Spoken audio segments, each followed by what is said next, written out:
Assalamualaikum warahmatullahi wabarakatuh. Perkenalkan nama saya Muhammad Fauzi Amru dan saya akan membacakan materi pertama dan sampai materi ketujuh dari mata kuliah Digital Marketing dengan dosen saya, Bapak Bambang Purnomo SCMM.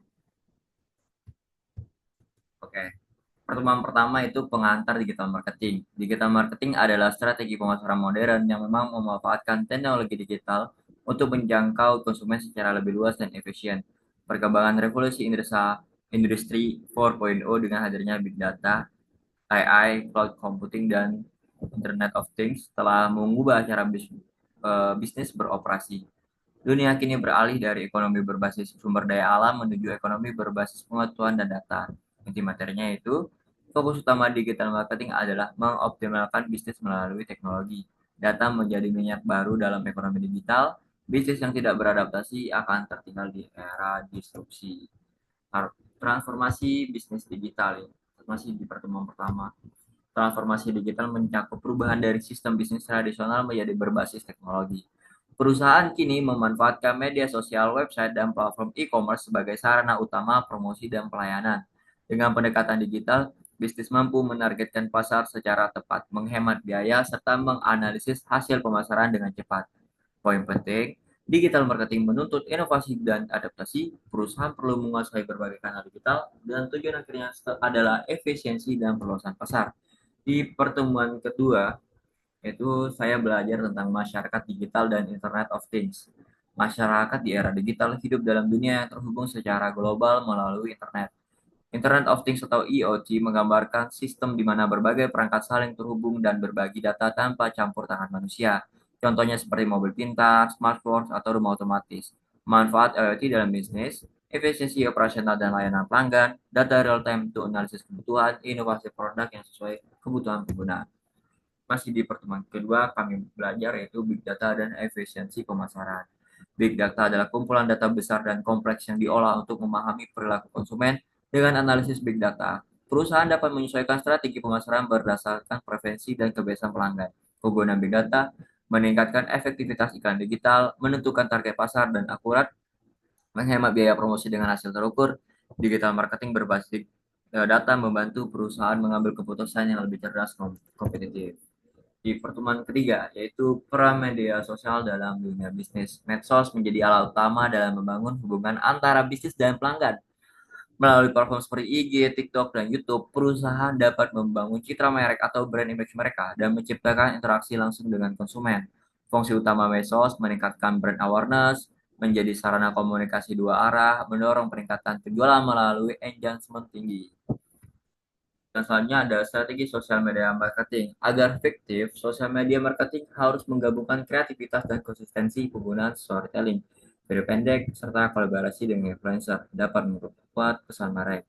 Strategi utamanya yaitu gunakan organic content dan paid ads secara seimbang, fokus pada gaya komunikasi yang sesuai dengan target audiens, gunakan insight dengan data analitik untuk mengukur hasil kampanye, dan contoh suksesnya bisa dilihat pada UMKM yang viral lewat TikTok karena strategi konten kreatif. Pada pertemuan keempat, saya belajar juga tentang konsep dan perkembangan e-commerce. E-commerce adalah aktivitas jual beli barang dan jasa secara online melalui internet. Fenomena ini berkembang pesat seiring meningkatnya penggunaan internet di Indonesia. Jenis transaksi dalam e-commerce, B2B, business to business antar perusahaan, B2C, business to consumer, perusahaan to konsumen, C2C, customer to customer, antara konsumen, C2B, customer to business, konsumen menjual ke bisnis. E-commerce membuat transaksi menjadi lebih cepat, murah, dan efisien. Misalnya ada dampak dan manfaat e-commerce. E-commerce memberikan manfaat besar bagi bisnis dan konsumen. Bisnis dapat memperluas pasar tanpa batas wilayah, sementara konsumen mendapat kemudahan transaksi. Manfaatnya itu akses pasar global 24 jam, pengurangan biaya operasional, kemudahan promosi dengan strategi digital. Namun e-commerce juga menghadapi tantangan sebagai keamanan data, penipuan online, dan persaingan ketat antar platform. Misalnya yaitu di pertemuan kelima, website sebagai identitas digital. Website adalah sarana utama bagi bisnis untuk menampilkan identitas digitalnya. Melalui website, perusahaan dapat memperkenalkan produk, memberikan informasi, dan berinteraksi dengan pelanggan. Tujuan website bisnis meningkatkan kredibilitas perusahaan, menjadi pusat informasi dan layanan pelanggan, membangun pelanggan, menumbuhkan bisnis lewat mencari atau SEO, Website yang baik adalah informatif, mudah diakses, dan mencari secara visual. Yang selanjutnya ada jenis dan fungsi website. Ada beberapa jenis website yang digunakan untuk keperluan bisnis, seperti website statis, website dinamis, website interaktif.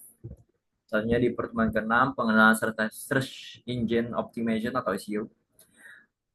SEO atau Search Engine Optimization adalah teknik untuk mengoptimalkan website agar mudah ditemukan di mesin pencari seperti Google. Tujuannya agar situs berada di peringkat teratas hasil pencariannya sehingga meningkatkan jumlah pengunjung. Komponen SEO yaitu penggunaan kata kunci relevan, kualitas konten yang informatif, kecepatan dan responsivitas website, sehingga membantu UMKM memperluas jangkauan pelanggan tanpa biaya yang besar.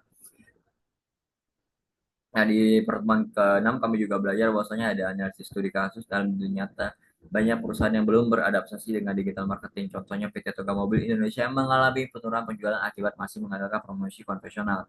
Pembelajaran dari kasusnya itu digital marketing harus menjadi strategi utama, bukan pelengkap. Brand awareness dapat dibangun melalui media sosial dan SEO. Inovasi diperlukan agar perusahaan tetap relevan dan kompetitif. Di pertemuan ke-7 yaitu konsep affiliate marketing. Affiliate marketing adalah sistem pemasaran berbasis komisi di mana seorang mempromosikan produk perusahaan dan mendapatkan imbalan dari setiap penjualan yang dihasilkan. Keunggulan model ini biayanya promosi rendah karena berbasis hasil, memperluas jangkauan pasar melalui influencer blogger, meningkatkan kepercayaan konsumen karena rekomendasi berasal dari pihak ketiga. Kesimpulan dan relevansi digital marketing. Digital marketing bukan sekedar tren, tetapi kebutuhan bagi setiap pelaku usaha. Dengan memahami berbagai aspek setiap media sosial, e-commerce, SEO, dan affiliate marketing, bisnis dapat bertahan dan berkembang di era digital. Kesimpulan utamanya, adaptasi terhadap teknologi menentukan keberlangsungan bisnis, data dan kreativitas adalah kunci keberhasilan pemasaran digital. Digital marketing membuka peluang besar bagi UMKM untuk bersaing di pasar global. Ya, itu saja dari saya. Eh, Materi 1 sampai materi 7 dari digital marketing diajarkan oleh Bapak Bambang Purnomo. Sekian dan terima kasih.